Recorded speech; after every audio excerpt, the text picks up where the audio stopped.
पिता के प्रति नजरिया बदलने वाली एक हृदय स्पर्शी कहानी। आकाश अपने पिता के हमेशा टोकते रहने वाले स्वभाव की वजह से काफी परेशान था। रूम का पंखा चालू करके कहाँ गए थे? सुबह हो गई फिर लाइट चालू क्यों रखी है? जब देख नहीं रहे हो तो टीवी क्यों चालू करके रखते हो? बाइक ठीक से पार्क क्यों नहीं करते? कभी तो अपने जूते पॉलिश कर लिया करो। सुबह जल्दी उठा करो। कितने आलसी हो गए हो, कभी जॉगिंग नहीं करते। दिन भर में ना जाने आकाश को क्या क्या सुनना पड़ता था। अभी बच्चा थोड़ी हूँ मैं, इतना बड़ा हो गया हूँ।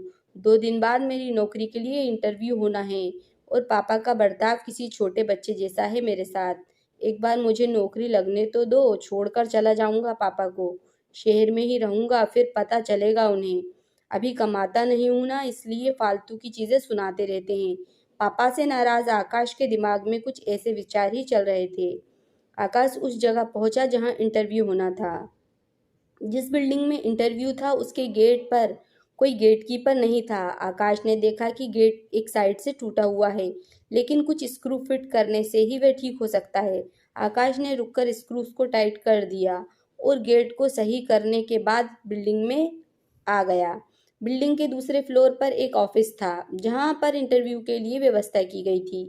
जैसे ही आकाश उस फ्लोर पर पहुंचा तो उसने देखा ऑफिस के बाहर लोगों ने इधर उधर जूते चप्पल निकाल रखे थे, जबकि वहां पर जूते रखने के लिए स्टैंड रखा हुआ था। ये देखकर आकाश को अचानक अपने पापा की बात याद आ गई और उसे भी अक्सर उस अपने जूते चप्पल रखने को लेकर हमेशा टोकते थे। आकाश से रहा नहीं गया और उसने बेमन से ही लेकिन सभी जूते चप्पलों को स्टैंड पर अच्छे से रख दिया। अंदर प्रवेश करने के पहले आकाश की नज़र ऑफिस के बाहर चल रही सारी लाइटों पर पड़ गई, जिसकी बिल्कुल ज़रूरत नहीं थी। सूरज की रोशनी इतनी थी कि लाइट्स बंद भी रहें तो कुछ फर्क नहीं पड़ने वाला था। उसने बाहर जल रही सारी लाइटों को बंद किया और फिर ऑफिस के अंदर प्रवेश किया। आकाश ने देखा कि ऑफिस में 20-25 कुर्सियां रखी हैं, लेकिन आगे की 10 कुर्सियों को छोड़कर बाकी सभी कुर्सियां खाली हैं और उन कुर्सियों के ऊपर लगे पंखे बेवजह ही चालू हैं। उसने फिर अपनी आदत के अनुसार दोनों पंखे बंद कर दिए और बाकी फालतू पड़ी कुर्सियों को एक के अंदर एक करके साइड कर दिया। वहीं पर बैठकर अपना नंबर आने का इंतजार करने लगा। एक के बाद एक सभी कैंडिडेट्स का इंटरव्यू होने के बाद जब आकाश का नंबर आया तो वह थोड़ा नर्वस था, लेकिन निडर होकर इंटरव्यू लेने वाले के पास पहुंचा। इंटरव्यू लेने वाले ने अपने पास रखी कुर्सी पर बैठने के लिए कहा और थोड़ी देर तक दोनों ने कुछ भी बातचीत नहीं हुई। फिर इंटरव्यूअर ने आकाश से पूछा, तुम कल से नौकरी ज्वाइन कर सकते हो क्या? आकाश की कुछ समझ नहीं आ रहा था कि अब उसके नौकरी पक्के होने की कंफर्मेशन है या फिर कोई ट्रिकी सवाल। बाद में इंटरव्यूअर ने लेने वाले अब सैलरी और काम क्या करना है ये बताया। जब आकाश को यकीन हुआ कि उसकी जॉब पक्की हो गई है। आकाश बहुत खुश था, लेकिन समझ नहीं पा रहा था कि ना कोई सवाल ना एक्सपीरियंस के बारे में पूछा, फिर कैसे उसकी जॉब फाइनल कर लिया गया। उसके चेहरे पर सवालिया एक्सप्रेशन देख इंटरव्यूअर ने लेने वाले ने खुद ही कहा, कुछ सवाल और पेपर्स कभी आदमी की काबिलियत नहीं बता पाते। हमने इस बिल्डिंग में प्रवेश करने से लेकर प्रतीक्षा कक्ष तक कुछ अव्यवस्थाएं सेट करके रखी थी।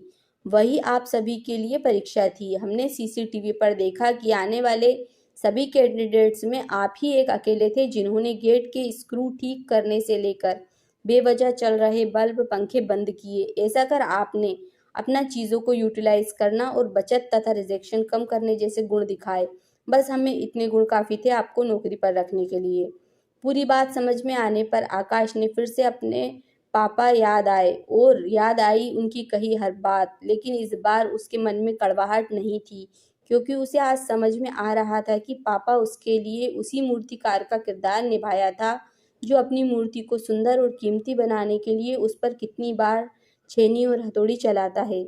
आकाश जो नौकरी मिलते ही अपने बाप से दूर भागने की सोच रहा था, वो नौकरी का कंफर्मेशन लेटर और साथ में मिली 1 महीने की एडवांस सैलरी को घर पहुंचते ही अपने पापा के कदमों में रख देता है।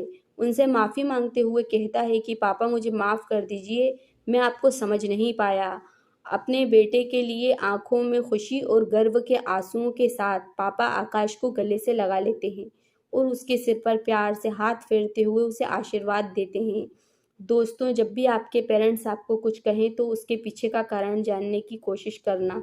कभी डांटें या टोकें तो उसके पीछे के सद्भाव को समझने की कोशिश करना। एक बार वह अपने लिए गलत सोच सकते हैं मगर आपके लिए नहीं। तो उम्मीद करती हूँ दोस्तों, अगर आपको हमारी ये कहानी अच्छी लगी हो और आगे भी ऐसी ही कहानियाँ सुनना चाहते हैं तो प्लीज़ हमारे चैनल को लाइक शेयर और सब्सक्राइब ज़रूर करें। Thanks for watching.